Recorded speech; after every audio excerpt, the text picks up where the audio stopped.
اللہ الرحمن الرحیم۔ السلام علیکم۔ ایک بار شیخ جنید بغدادی رحمۃ اللہ علیہ سفر کے ارادے سے بغداد روانہ ہوئے۔ حضرت شیخ رحمۃ اللہ علیہ کے کچھ مرید بھی ساتھ تھے۔ حضرت شیخ رحمۃ اللہ علیہ نے مریدوں سے پوچھا، تم لوگوں کو بہلول کا حال معلوم ہے؟ لوگوں نے کہا، حضرت وہ تو ایک دیوانہ ہے، آپ رحمۃ اللہ علیہ اس سے مل کر کیا کریں گے؟ حضرت جنید رحمۃ اللہ علیہ نے جواب دیا، ذرا بہلول کو تو تلاش کرو، مجھے اس سے کام ہے۔ مریدوں نے حضرت شیخ رحمۃ اللہ علیہ کے حکم کی تعمیل اپنے لیے سعادت سمجھی۔ تھوڑی سی جستجو کے بعد ایک صحرا میں حضرت بہلول رحمۃ اللہ علیہ کو ڈھونڈ نکالا اور شیخ رحمۃ اللہ علیہ کو اپنے ساتھ لے کر وہاں پہنچے۔ حضرت شیخ رحمۃ اللہ علیہ بہلول رحمۃ اللہ علیہ کے سامنے گئے تو دیکھا کہ حضرت بہلول رحمۃ اللہ علیہ سر کے نیچے کینٹ رکھے ہوئے دراز ہیں۔ شیخ رحمۃ اللہ علیہ نے سلام کیا تو بہلول رحمۃ اللہ علیہ نے جواب دے کر پوچھا، تم کون ہو؟ شیخ رحمۃ اللہ علیہ نے جواب دیا، میں جنید بغدادی ہوں۔ تو اے ابو القاسم، تم ہی وہ شیخ بغدادی ہو جو لوگوں کو بزرگوں کی باتیں سکھاتے ہو؟ جی ہاں، کوشش تو کرتا ہوں، شیخ نے جواب دیا۔ حضرت بہلول رحمۃ اللہ علیہ نے پوچھا، اچھا تو تم اپنے کھانے کا طریقہ تو جانتے ہی ہوگے؟ کیوں نہیں جانتے؟ بسم اللہ پڑھتا ہوں اور اپنے سامنے کی چیز کھاتا ہوں، حضرت شیخ جنید بغدادی رحمۃ اللہ علیہ نے جواب دیا۔ پھر سے بولے، چھوٹا نوالا بناتا ہوں، آہستہ آہستہ چباتا ہوں، دوسروں کے نوالوں پر نظر نہیں ڈالتا، کھانا کھاتے وقت اللہ کی یاد سے غافل نہیں ہوتا۔ پھر دوبارہ کہا، جو لقمہ بھی کھاتا ہوں الحمدللہ کہتا ہوں، کھانا شروع کرنے سے پہلے ہاتھ دھوتا ہوں اور فارغ ہونے کے بعد بھی ہاتھ دھوتا ہوں۔ یہ سن کر بہلول رحمۃ اللہ علیہ اٹھ کھڑے ہوئے اور اپنا دامن شیخ جنید رحمۃ اللہ علیہ کی طرف جھٹک دیا۔ پھر ان سے کہا، تم انسانوں کے پیر مرشد بننا چاہتے ہو اور حال یہ ہے کہ اب تک کھانے پینے کا طریقہ بھی نہیں جانتے۔ یہ کہہ کر حضرت بہلول رحمۃ اللہ علیہ نے اپنا راستہ لیا۔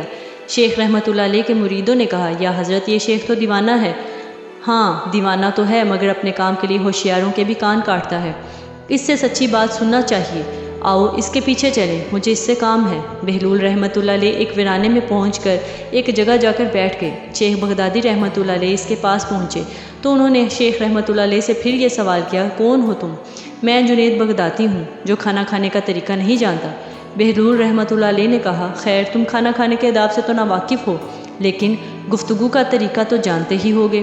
شیخ رحمۃ اللہ علیہ نے جواب دیا، جی ہاں میں جانتا ہوں، میں ہر بات ایک اندازے کے مطابق کرتا ہوں، بے موقع بے حساب نہیں بولتا، سننے والوں کی سمجھ کا اندازہ کر کے خلق خدا کو اللہ اور رسول کے احکام کے بارے میں بتاتا ہوں۔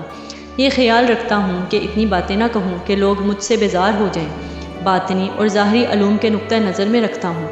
اس کے ساتھ گفتگو کے آداب سے متعلق کچھ اور باتیں بھی انہوں نے بیان کیں۔ تو حضرت بہلول رحمۃ اللہ علیہ نے کہا، کھانا کھانے کے آداب تو ایک طرف رہے، تمہیں تو بات کرنے کا ڈھنگ بھی نہیں آتا۔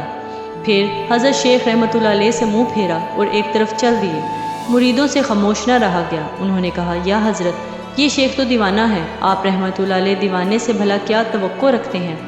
بھائی مجھے تو اس سے کام ہے، تم لوگ نہیں سمجھ سکتے۔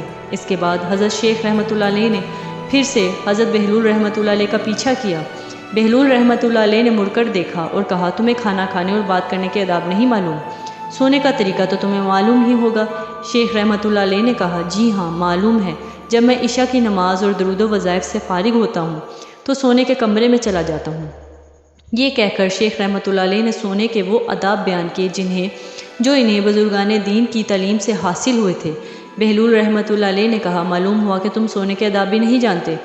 یہ کہہ کر بہلول رحمۃ اللہ علیہ نے جانا چاہا تو حضرت جنید بغدادی رحمۃ اللہ علیہ نے ان کا دامن پکڑ لیا اور کہا، اے حضرت میں نہیں جانتا، اللہ کے واسطے تم مجھے سکھا دو۔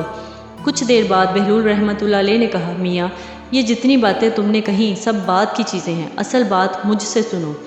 کھانے کا اصل طریقہ یہ ہے کہ سب سے پہلے حلال کی روزی ہونی چاہیے، اگر غذا میں حرام کی آمیزش ہو جائے تو جو آداب تم نے بیان کیے ان کے برتنے سے کوئی بھی فائدہ نہ ہوگا اور دل روشن ہونے کے بجائے اور زیادہ تاریک ہو جائے گا۔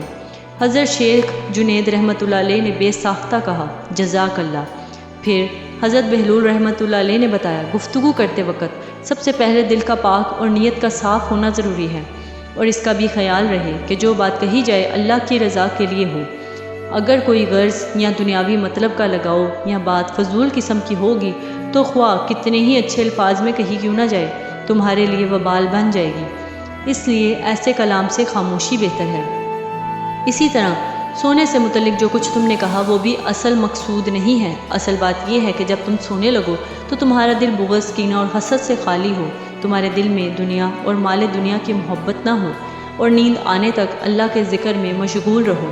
حضرت بہلول دانا رحمۃ اللہ علیہ کی بات ختم ہوتے ہی حضرت جنید بغدادی رحمۃ اللہ علیہ نے ان کے ہاتھوں کو بوسہ دیا اور ان کے لیے دعا کی۔ حضرت شیخ جنید رحمۃ اللہ علیہ کے مرید یہ منظر دیکھ کر حیران رہ گئے۔ انہیں اپنی غلطی کا احساس ہوا اور یہ بات ان کی سمجھ میں آ گئی کہ ہر شخص کو چاہیے کہ وہ جو بات نہ جانتا ہو اسے سیکھنے میں ذرا بھی دیر نہ لگائے اور بالکل بھی شرم محسوس نہ کرے۔ سبحان اللہ، بہت شکریہ۔